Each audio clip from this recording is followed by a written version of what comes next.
자, 4월 3일 우리 고난주간 큐티 마태복음 27장 57절에서 66절까지의 말씀 함께 보겠습니다. 오늘 등장인물이 나오는데요. 부자 요셉, 아리마대 사람 부자 요셉, 그리고 예수님의 제자라고 이야기를 합니다. 누가복음 23장에 보면 50절에서 51절에 아리마대 사람 요셉에 대해서 이렇게 설명하고 있습니다. 공의 의원입니다. 그러니까 사내들인 공의 의원이고, 그리고 선하고 의로운 요셉이라 하는 사람이 있었다라고 이야기를 하고요. 51절에 보면 그들의 결의와 행사에 찬성하지 아니한 자다. 그리고 그는 유대인의 동네 아리마대 사람이요 하나님의 나라를 기다리는 자다라고 이야기를 했습니다. 여러분들, 하나님의 나라는 어떻게 기다릴 수 있을까요? 그냥 상상력으로 기다리는 게 아니고요. 우리가 예수님 탄생 기사에서 봤죠. 하나님의 나라를 기대하는 것. 그것들은 구약의 율법, 말씀에 근거하여 하나님의 나라를 고대하고 기다리는 자입니다. 이제 저는 죽어도 괜찮습니다. 주의 종은 이제 죽어도 괜찮습니다. 라고 고백했어요.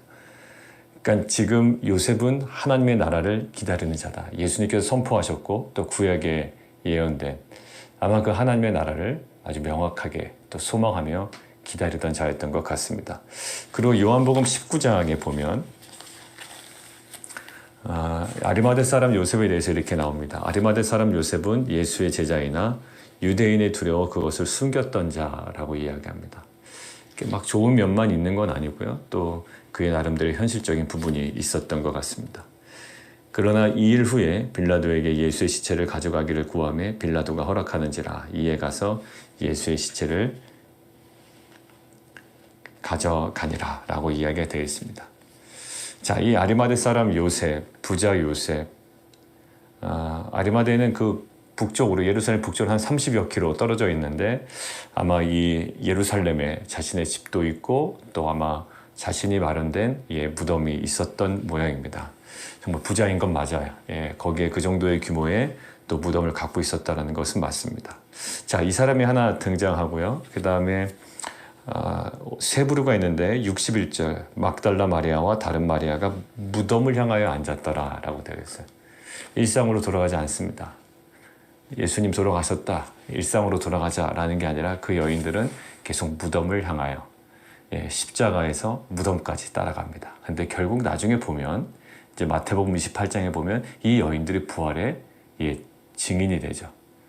자, 십자가에서 무덤을 향하여 섰던 여인, 그리고 나중에 부활의 증인이 된 여인들. 자, 세 번째 부류가 나옵니다. 세 번째는 대제사장들과 바리새인들과 빌라도입니다. 62절에 나오죠. 대제사장 그리고 바리새인들, 빌라도입니다. 이들의 어떤 그 모습들이 나와요. 어떤 그 대책을 회의합니다. 자, 근데 아이러니하게도 지금 62절 그 이튿날은 준비일 다음 날이다 라는 거예요. 준비일이 뭘까요? 안식일을 준비하는 안식일 전날입니다. 그러니까 준비일 다음 날이라고 하면 거기 동그라미 치시면 뭐라고 이야기를 할 수가 있을까요? 안식일에 모인 겁니다. 자, 안식일에 모여서 안식일에 66절 보시죠. 함께 가서 돌을 임봉했다라고 했습니다. 돌을 임봉할 때 어떤 행동을 합니까? 문지르는 행동을 하죠. 그거 유대인의 율법에 의하면 그거 금지된 것입니다. 자, 예전에 보십시오. 안식일에 예수님 병자 고쳤다고 이들이 그거 막 고소하고 난리치지 않았습니까? 근데 이들이 지금 뭐 하고 있나요?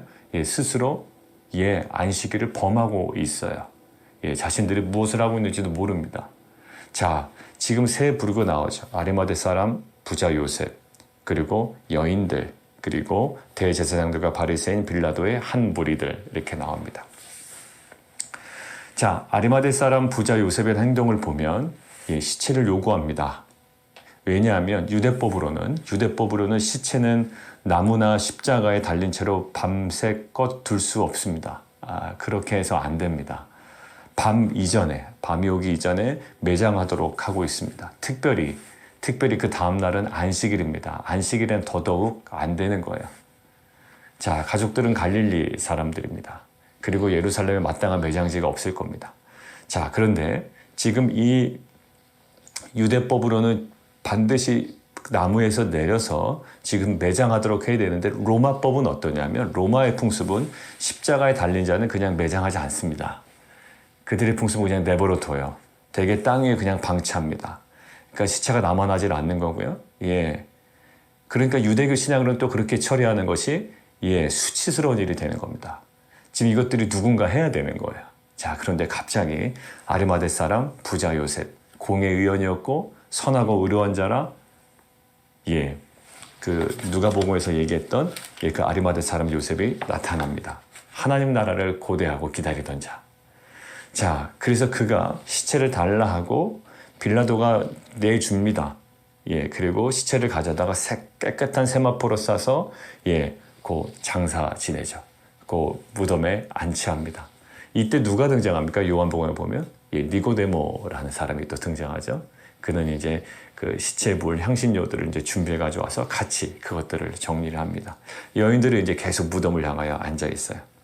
자, 그런데 이 장면이요, 그냥 지나가는 장면 같지만 사실 이사야서 53장을 한번 보실까요? 이사야서 53장 9절 한번 보시죠. 우리가 최근에 이사야서 53장을 많이 보죠. 왜냐하면 예수님의 그 순환받는, 고난받는 메시아의 어떤 그 모습이 잘 담겨 있기 때문이에요. 이사야서 53장 9절에 보면 이렇게 나와 있어요. 그는 강포를 행하지 아니하였고 그의 입에 거짓이 없었으나 그의 무덤이 악인들과 함께 있었으며 그 밑줄 거놓으시죠. 그가 죽은 후에 부자와 함께 있었도다. 대부분의 학자들이 이 부분을 이제 아리마대 사람 부자 요셉의 무덤 이것에 이사야서 53장 9절에 말씀의 성취라고 보고 있습니다. 자, 결국 아리마대 사람 이 요셉은 자신이 이사야서 53장 9절을 성취하려고 애쓴 것은 아니에요. 오늘 주목하려는 것은 이겁니다. 때로는 우리가 말씀을 1부터 100까지 다 알아서 그 말씀을 빠짐없이 하나하나 성취해 가야지 이렇게 사는 사람은 사실 없어요. 우리가 지나고 나서 보니 결국 그 말씀이 우리 가운데 성취된 경우도 많습니다. 근데 이것이 무엇으로 가능했을까요?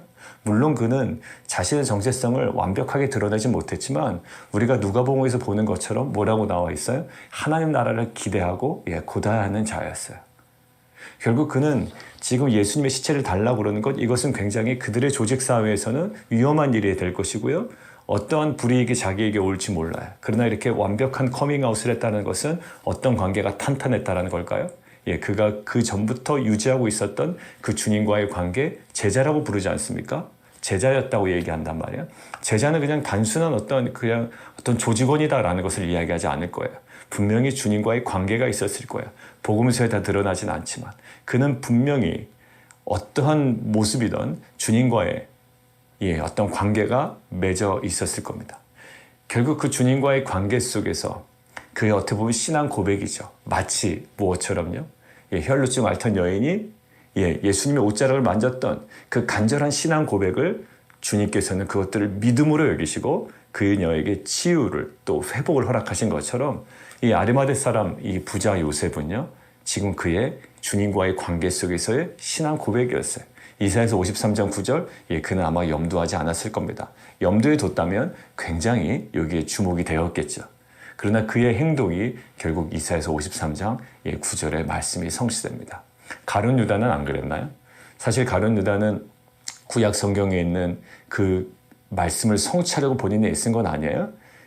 주님과의 관계가 끊어졌고 사단이 생각을 집어넣었고 거기에 그냥 방치가 돼버립니다. 결국 자기도 모르게 우리는 보고 있어요. 훤히. 구약에 예언된 것들을 누가 가룟 유다의 삶을 통해 슬프지만 성취되었다는 걸 알고 있습니다. 자, 아리마대 사람 요셉. 우리는 예수 믿은 이후에 우리의 생명이 끝날 때까지 저는 한순간도 하나님의 말씀을 성취하면서 살아가지 않고서는 안 됩니다라고 하지만 사실 우리는 무의식 중에 정말 주님과의 깊은 관계 속에서 우리의 고백으로 드리는 행위가 있습니다. 골방에서 드리는 기도가 있고요. 남들이 인정하진 않지만 또 하나님과의 관계 속에, 주님과의 관계 속에 나의 신앙 고백으로 드리는 어떤 선행이라든지 아니면 나의 기도 영적인 활동이라든지 아니면 말씀 묵상이라든지 또 어떤 지체를 향한 기도라든지 이 모든 것들이 주님과의 관계 속에서 내가 드려지는 그 모든 행위들이라고요. 그런데 이것들을 통하여 하나님은 어떻게 해요? 구속사를 완성해 갔어요. 나의 그 기도, 나의 그 선행, 뭐 반찬 만들어주는 게 뭐 대단합니까?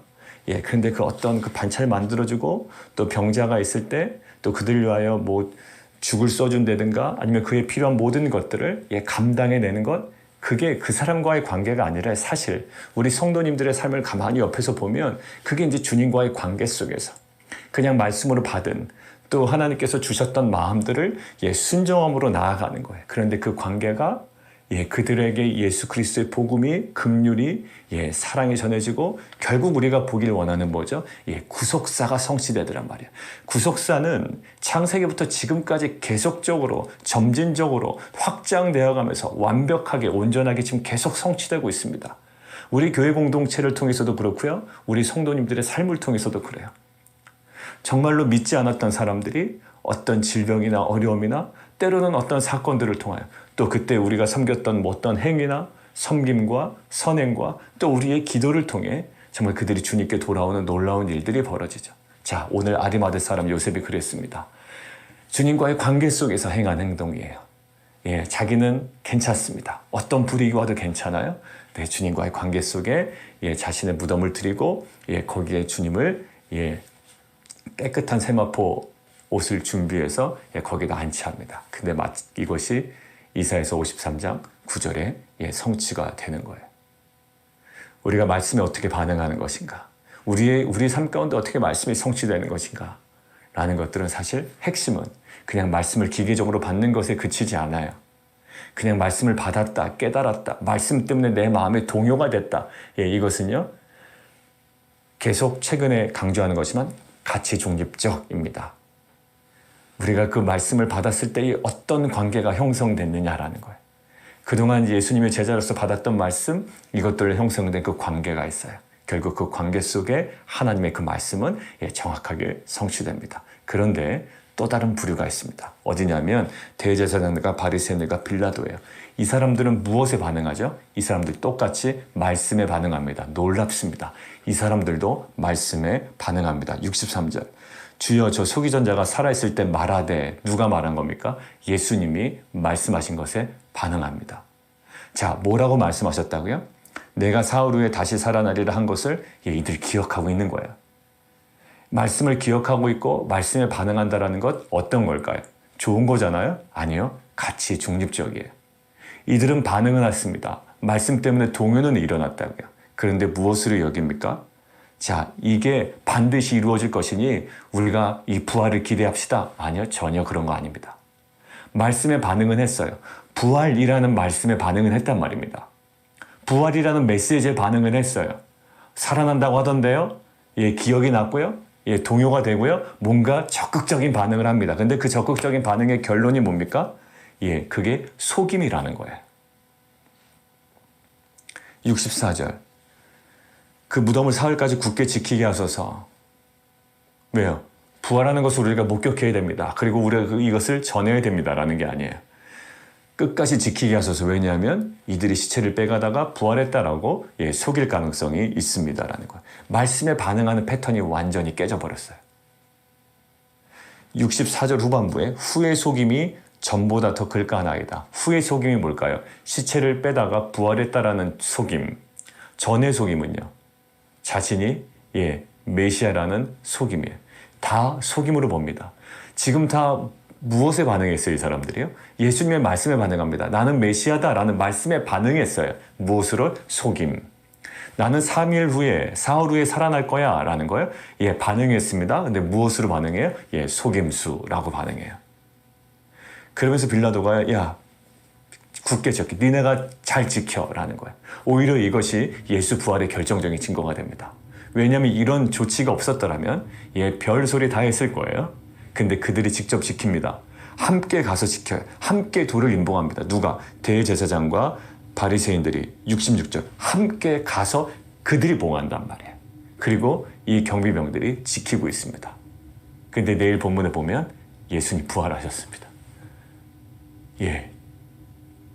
그들이 막고 있었다고요. 오히려 그것이 예수 부활의 증거가 되는 거예요.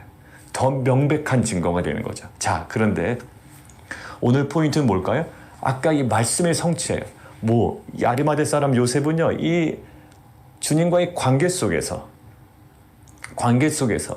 이 행했던 그 행동, 죽음을 준비하고 또 장사를 지내고 이것들이 이사야서 53장 9절의 성취로 그의 삶이 쓰임 받게 되죠. 그런데 보십시오. 말씀에 반응하고 말씀 때문에 동요가 일어났지만 결국 뭐 했을까요? 말씀으로 형성된 관계가 없었어요. 이 바리새인들과 대제사장들, 특별히 이 빌라도도 뭔가 말씀에 막 반응하고 분주하고 동요하고, 그렇지만 말씀으로 형성된 주님과의 관계는 없습니다. 이런 경우가 있어요. 우리가 큐티를 나누고 이렇게 하면 하나님께서 나에게 이렇게 말씀을 주셨습니다 라고 이야기해요. 그리고 그 말씀에 반응해서 우리가 순종한 것들, 또 하나님께서 그 말씀대로 행하신 것들을 우리가 이렇게 나눕니다. 그럼 처음에 적응이 안 되거나 신앙이 없거나 그것들을 이렇게 좀 딴지를 걸려고 하시는 분들은 이런 모습이 있어요. 하나님의 말씀을 껴맞춘다라는 거예요. 어디에? 상황에. 말씀을 상황에 껴맞춘다고 생각을 해요. 그거 당연히 일어나는 건데 무슨 말씀의 성취라고 이야기해? 라고 이야기한다고요. 병이 꼭 그렇게 해서 낫니? 그냥 이렇게 날 수도 있었고, 의사통해서 낫지요. 근데 이것은 하나님께서 나에게 주셨던 말씀의 성취예요. 교회가 꼭 그런 식으로 개척돼야 되니? 말씀으로 개척되니? 그냥 사람들을 모아서 그냥 하면 되는 거 아니야? 그냥 그렇게 개척된 거 아니야? 라고 이야기를 한다고요. 너희 자녀가 그 대학에 들어간 거, 그리고 너희 자녀가 그런 직업을 갖게 된 거, 그리고 너희 가정이 이렇게 이사 오게 된 거, 너희가 그냥 결정해서 이사 오게 된 거지 무슨 그렇게 말씀에 자꾸 껴맞추려고 그러냐 라고 이야기 보통 많이 하고요. 근데 신앙이 어느 정도 있으신 분들은 그런 마음은 있지만 표현은 좀 덜 하십니다. 그러면서도 약간 시큰둥한 거예요. 실은 저도 그랬습니다. 뭔가 말씀으로 해가지고 이사 오게 됐다. 말씀을 하면 그게 예전에 너무 이상했던 거예요.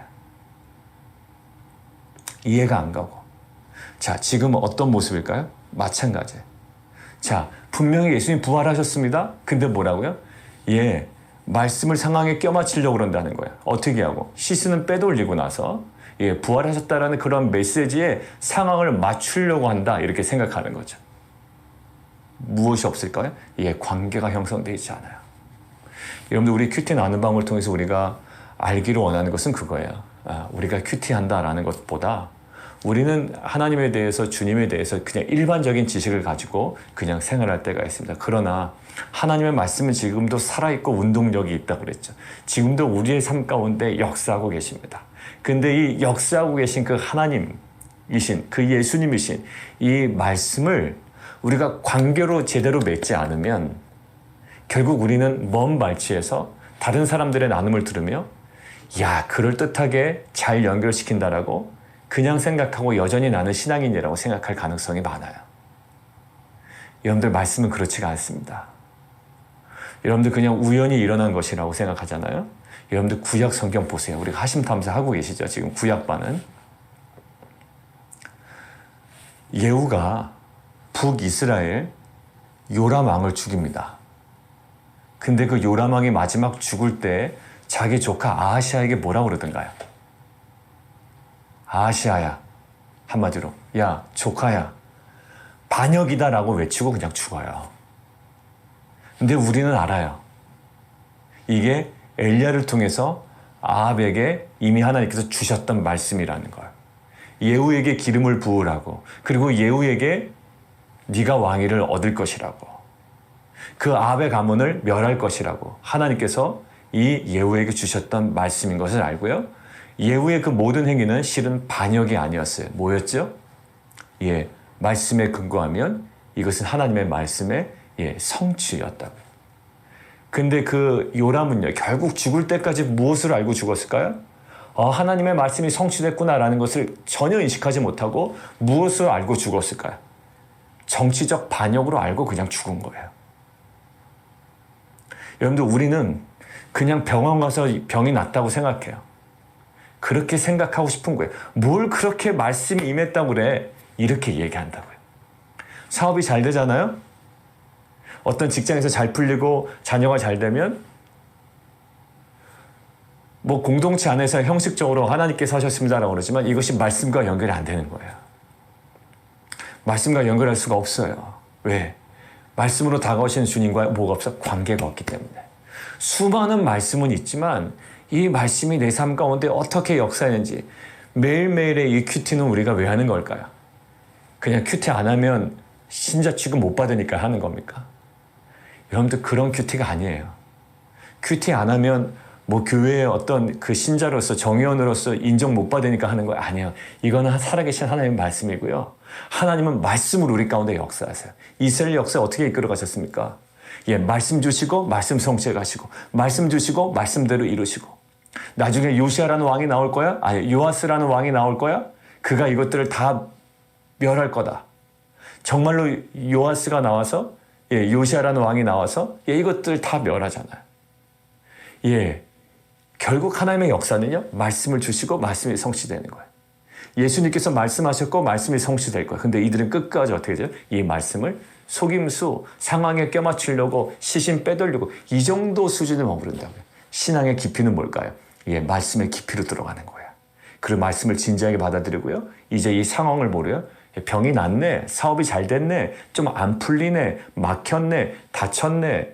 이 모든 것들을 무엇으로 봐요? 예, 말씀으로 봅니다. 그리고 결국 삶은 예, 요셉의 삶처럼 아리마대 사람 요셉의 삶처럼 결국 그 관계 속에서 주님과의 관계 속에서의 한 걸음 한 걸음이 결국 예, 그 언약 말씀이 성취되는 거룩한 삶의 모습이 되는 거죠. 사랑하는 성도 여러분, 내일은 부활주일입니다. 결국 부활을 두요 예수님의 말씀대로 3일 만에 내가 살아날 거라는 말씀의 성취예요. 단순한 기적이 아닙니다. 기적은 가장 근원이 예, 말씀으로부터 시작됩니다. 천지 창조의 기적은 무엇으로 일어났죠? 예, 그냥 하나님의 놀라운 물리적인 파워가 아니라요. 예, 말씀하시니 예, 빛이 있으라 하시니 빛이 있었습니다. 성취로 이루어졌어요. 천지 창조의 모든 전 과정이 말씀하셨고 말씀의 성취로 이루어졌습니다. 우리 인생에 가장 완벽하게 아름답게 온전하게 형성되어가기 위해서 가장 중요한 게 뭘까요? 하나님의 말씀입니다. 근데 이것이 우연이라고요? 아니면 세상적인 법칙에 의해서? 아닙니다. 그래서 5대 제사 중에 뭐예요? 소제가 뭐라고요? 예, 소제에서 무엇을 빠지지 마라? 예, 언약의 소금 빠지지 말라는 거예요. 소제, 이것이 자연 발생적으로 우리에게 주어진 것이 아닙니다라는 거예요. 소제라는 이 히브리어의 뜻이 뭐라고 그랬죠? 이게 곡물입니다. 곡물. 바치는 것이에요. 그러니까 소제의 의미가 뭐냐면 언약의 소금을 꼭 넣으라는 것은 맞습니다. 이것은 자연 발생적으로 내가 얻어낸 것이 아닙니다. 이것은 하나님의 언약으로서 하나님께서 내게 주신 겁니다라는 신앙 고백이에요. 언약의 소금을 빠뜨리지 말라고 그랬거든요. 거기 정확하게 적혀 있습니다. 이 소금은 언약의 소금이다. 예, 이 모든 것들이 예, 곡물, 이게 하나님께서 당신이 나에게 바쳐진 겁니다. 마치 분봉왕이 그 자신의 영주에게 바치는 거예요. 그 소재. 그런데 이것들은 예, 언약 가운데 당신이 나에게 주신 겁니다. 거기에 빠지지 않는 게 뭘까요? 예, 말씀입니다. 말씀이에요. 사랑하는 성도 여러분들, 우리가 부활을 기대하고 이 모든 것들은요, 그냥 잘 되겠지라는 그냥 막연한 동경이 아니라 말씀에 대한 소망입니다. 우리가 살아갈 때 지금 여러 가지 상황들을 많이 직면합니다. 각자의 상황 가운데. 그리고 미래에 대한 두려움은 여전히 우리 가운데 있어요. 그러나 우리 가운데 확실한 것은 뭘까요? 살아계신 하나님의 말씀이고요. 이 말씀대로 주님은 다시 오실 것이고 우리 가운데 허락된 그 영원한 새 하늘과 새 땅, 이것들을 우리가 바라보며 사는 정말 그 거룩한 신부의 모습이요 공동체인 줄 믿습니다.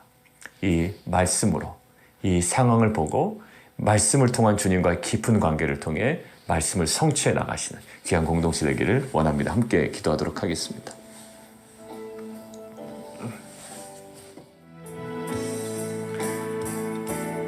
예, 맞습니다. 그 소재는 히브리어로 민하라고 그랬죠. 민하. 곡물이라는 뜻이에요. 바치는 곡물. 자신의 봉주에게 바칩니다. 예, 당신 덕분입니다 라는 거예요. 근데 거기 빠뜨리지 말 게 있습니다. 언약의 소금이에요. 이것이 언약 백성으로서 하나님께서 언약이 신실하신 하나님께서 우리에게 주신 겁니다. 그러니까 자연 발생적으로 내가 얻은 것 아닙니다 라는 거예요. 그런 선언이에요. 근데 우리는 너무나도 당연하게 이루어진 것이고요. 그리고 이 모든 것들을 그냥 말씀을 상황에 껴맞추려고 한다라는 거예요. 누가 말씀을 진지하게 나누고 이 말씀대로 하나님께서 내게 행하셨습니다 라고 한다면 그냥 마음에 이런 거부감이 드는 거예요. 뭘 그렇게 말씀으로 그냥 이렇게 경기가 좋아졌으니, 그냥 상황이 좋아졌으니, 그냥 이렇게 우리가 알고 있는 그런 가시적인 어떤 조직과 상황 가운데 이루어진 건 아닌가라는 마음이 실은 믿는 자들 마음에도 있고요. 예, 제 안에도 있습니다. 그러나 오늘 다시 한번 이 말씀에 대해서 반응은 했잖아요. 예, 막 분주하고 반응하고 막 서두르고, 근데 이 반응이 속임으로 귀결됩니다. 이 관계가 형성이 안 된 거예요. 하나님 정말 이 말씀에 반응하는 이 아리마대 사람 요셉처럼 살아가게 하시되 오히려 우리 안에 있는 이 대제사장들과 이 바리새인과 빌라도와 같은 이 반응이 우리 가운데 다 제거되게 도와주시고 말씀으로 인한 주님과의 그 관계가 우리 안에 다시 한번 세워지고 형성되고 하나님 그것을 통하여 우리 안에 말씀이 성취되는 거룩한 인생 되게 도와주옵소서. 함께 기도하며 나가도록 하겠습니다.